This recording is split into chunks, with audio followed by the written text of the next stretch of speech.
A very good morning to all of you. This is MD Amar Shams and you are watching Advice Shams U. I am here again with a new video of class 8 biology chapter cell structure and function. And in this lecture I am going to teach you the parts of cell, and the parts I am going to teach you today is nucleus. आज हम nucleus के बारे में पढ़ेंगे. Last lecture में हम लोगों ने सेल मेम्ब्रेन या plasma membrane, cytoplasm and mitochondria के बारे में पढ़ा था. अब जो है हम लोग सिर्फ इसमें एक ही पार्ट के बारे में पढ़ेंगे, न्यूक्लियस, क्योंकि ये थोड़ा बड़ा टॉपिक हमारा है. ठीक है, तो आइए देखते हैं न्यूक्लियस के बारे में. तो न्यूक्लियस क्या है? Nucleus is the large spherical organelle present in all the cell. Nucleus क्या है? एक लार्ज, बड़ा स्फेरिकल शेप का ऑर्गेनले है जो कि प्रेजेंट है सभी सेल में, चाहे वो प्लांट सेल हो या एनिमल सेल हो, सभी में क्या है? न्यूक्लियस हमारा प्रेजेंट है. ठीक है, ये स्फेरिकल शेप का है. ठीक है, लेकिन डिफरेंस ये है कि न्यूक्लियस जो प्लांट सेल में होता है वो आपको जाकर किसी किनारे में मिलेगा, आपको एज में मिलेगा सेल के, लेकिन जो न्यूक्लियस आपका एनिमल सेल में होता है वो आपको सेंटर ऑफ द सेल में मिलता है. ठीक है, nucleus is the largest organelle in the cell. Nucleus जो है सबसे बड़ा, ठीक है, जो जितना भी ऑर्गेनले हमारे सेल में मौजूद है उसमें सबसे ज़्यादा बड़ा जो ऑर्गेनले होता है वो हमारा न्यूक्लियस होता है. ठीक है, nucleus control all the activities of this cell. Nucleus जितना भी एक्टिविटी होता है सेल का, जितना भी एक्टिविटी सेल करता है वो सारा का सारा कौन कंट्रोल करता है? न्यूक्लियस कंट्रोल करता है. ठीक है, अब हम देखेंगे इसमें न्यूक्लियस में इनहेरिटेंस के बारे में जानेंगे कि इनहेरिटेंस क्या होता है. What is inheritance? Inheritance is a process. Inheritance एक प्रोसेस है by which genetic information is passed one on from parent to the child. क्या बोल रहा है? इनहेरिटेंस एक प्रोसेस है जिसमें क्या होता है? जेनेटिक इंफॉर्मेशन क्या होता है? पास होता है पेरेंट से किसमें? चाइल्ड में. ठीक है, तो जेनेटिक इंफॉर्मेशन क्या हुआ हम आगे देखेंगे. ठीक है, तो अपना इतना समझ लीजिए कि जो जेनेटिक इंफॉर्मेशन है जो क्या होता है पेरेंट से चाइल्ड में ट्रांसफर होता है वो इनहेरिटेंस कहलाता है, वो प्रोसेस. ठीक है, तो इसलिए क्या होता है जो हमारा कुछ कैरेक्टर जो हमारे पेरेंट्स से मिलता है. ठीक है, this is why members of the same family, जो सेम फैमिली के मेंबर्स हैं, tend to have similar characteristics. उनका कैरेक्टरिस्टिक सिमिलर होता है. मतलब ये समझ लिया आप, जेनेटिक इंफॉर्मेशन मतलब हो गया कि उसके पेरेंट का जो मतलब कैरेक्टरिस्टिक है. मान लिया उसके पेरेंट का आई ब्राउन है तो चाइल्ड का भी आई ब्राउन होगा. उसके मदर का हेयर कर्ली है तो चाइल्ड का हेयर कर्ली हो सकता है. ठीक है, ऐसा मतलब ट्रांसफॉर्मेशन होगा. ठीक है, जेनेटिक इंफॉर्मेशन. ठीक है, नेक्स्ट हमारा हो गया nucleus contain thread like structure called chromosomes. अब क्या है न्यूक्लियस? मतलब जो इनहेरिटेंस होता है हमारे, मतलब कि जेनेटिक इंफॉर्मेशन जो ट्रांसफर होता है वो कैसे ट्रांसफर होता है. ठीक है, तो उसके लिए देखना पड़ेगा हमको, क्रोमोसोम्स के बारे में समझना पड़ेगा.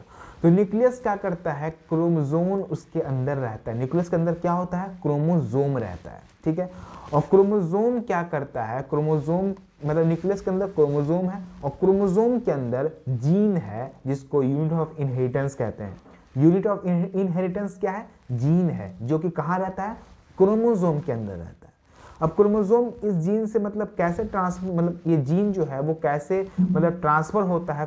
मतलब ये हमारा जो ये क्या बोलते कैरेक्टरिस्टिक जो होता है, जीन जेनेटिक कैरेक्टरिस्टिक कैसे ट्रांसफर होता है, वो क्रोमोसोम हमारा मदद करता है ट्रांसफर करने में. कैसे मदद करता है? द फंक्शन ऑफ क्रोमोसोम, जो फंक्शन है क्रोमोसोम का, is to transfer the characteristic. क्या करता है? वो ट्रांसफर करता है कैरेक्टरिस्टिक को from the parent to the child, parent से उनके चाइल्ड में या ऑफ स्प्रिंग में, मतलब चाइल्ड या of spring, through the gene के थ्रू होता है. ठीक है, क्या होता है? क्रोमोसोम क्या होता है? जीन के थ्रू क्या करता है? कैरेक्टरिस्टिक को पेरेंट के उसके चाइल्ड में क्या करता है? ट्रांसफर करता है. वो काम कौन करता है? क्रोमोसोम करता है. ठीक है, नेक्स्ट हमारा आता है nucleus also contain nucleolus. Nucleus क्या करता है? न्यूक्लियोलस कंटेन करता है जो मतलब हम न्यूक्लियस के बारे में हमको इस क्लास में नहीं पढ़ना, वो हायर क्लास जाएंगे तो पढ़ेंगे हम लोग. ठीक है, तो and the chromosomes and nucleus are bound by a membrane called nuclear membrane. और जो क्रोमोसोम है, क्रोमोसोम हम पहले वो क्या बताया गया? पहले आपको बताया गया न्यूक्लियस कंटेन कर रहा है क्रोमोसोम्स. ठीक है, एंड क्या कर रहा है? न्यूक्लियस कंटेन कर रहा है न्यूक्लियोलस. तो क्रोमोसोम एंड न्यूक्लियोलस जो है वो बाउंड रहता है किससे? एक मेम्ब्रेन से, जिसे हम बोलते हैं न्यूक्लियर मेम्ब्रेन. मान लीजिए आपका न्यूक्लियस है. ठीक है, और न्यूक्लियस की चारों तरफ क्या होता है? न्यूक्लियर मेम्ब्रेन होता है और न्यूक्लियस के अंदर क्या क्या है? न्यूक्लियोलस है एंड क्रोमोसोम है. ठीक है, तो ये आपको बताया गया कि न्यूक्लियस क्या करता है, कंटेन करता है न्यूक्लियोलस एंड क्रोमोसोम्स, और ये कवर रहता है न्यूक्लियस हमारा न्यूक्लियर मेम्ब्रेन से, ठीक है। तो न्यूक्लियस क्या करता है, न्यूक्लियस क्या है, वो क्या मतलब अपने अंदर क्रोमोसोम्स रखे हुआ, अपने अंदर न्यूक्लियस रखे हुआ, और जो क्या वो बाउंड रहता है किससे, न्यूक्लियर मेम्ब्रेन से, ठीक है। न्यूक्लियर मेम्ब्रेन के अंदर क्या होता है, स्मॉल पोर्स होते हैं, छेद होता है उसमें भी है, ठीक है। और उससे क्या होता है, वो साइटोप्लाज्म से मटेरियल को मतलब सब्सटेंस को एक्सचेंज करता है न्यूक्लियस, ठीक है।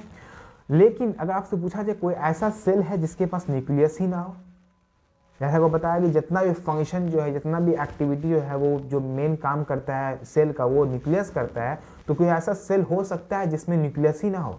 तो ऐसा एक सेल हो सकता है हमारे पास, वो है रेड ब्लड सेल RBC, ठीक है, जिसके पास न्यूक्लियस नहीं होता है, ठीक है। अब नेक्स्ट हम न्यूक्लियस तो हमने पढ़ लिया, अब न्यूक्लियस का जीन है, इसके बारे में थोड़ा देखते हैं जीन क्या है, ठीक है।